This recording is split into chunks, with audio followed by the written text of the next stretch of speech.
We typically aim for a particular career because we've been deeply impressed by the exploits of the most accomplished practitioners in the field.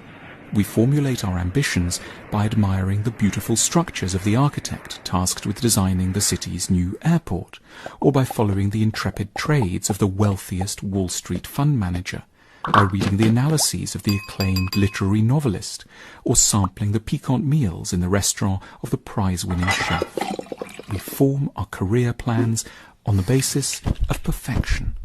Then, inspired by the masters, we take our own first steps, and the trouble begins. What we have managed to design or make in our first month of trading, or write in an early short story, or cook for the family, is markedly and absurdly beneath the standard that first sparked our ambitions. We, who are so aware of excellence, end up the least able to tolerate mediocrity, which in this case happens to be our own. We become stuck in an uncomfortable paradox.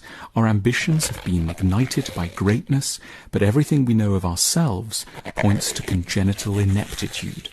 We have fallen into what we can term the perfectionist's trap, defined as a powerful attraction to perfection shorn of any mature or sufficient understanding of what is actually required to attain it.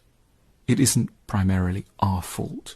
Without in any way revealing this, or even perhaps being aware of it, our media edits out billions of unremarkable lives and years of failure, rejection and frustration, even in those who do achieve, in order to serve us up a daily curated selection of peak career moments, which thereby end up seeming not like the violent exceptions they actually are, but like a norm and baseline of achievement. It starts to appear as though everyone is successful, because all those who we happen to hear about really are successes, and we have forgotten to imagine the oceans of tears and despair that necessarily surround them. Our perspective is imbalanced because we know our own struggles so well from the inside, and yet are exposed to apparently pain-free narratives of achievement on the outside. We cannot forgive ourselves the horrors of our early drafts, largely because we have not seen the early drafts of those we admire. We need a saner picture of how many difficulties lie behind everything we would wish to emulate. We should not look, for example, at the masterpieces of art in the museum.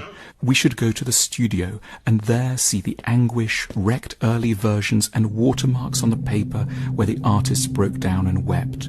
We should focus on how long it took the architect before they received their first proper commission. They were over 50. We need to dig out the early stories of the writer who now wins prizes and examine more closely how many failures the entrepreneur had to endure.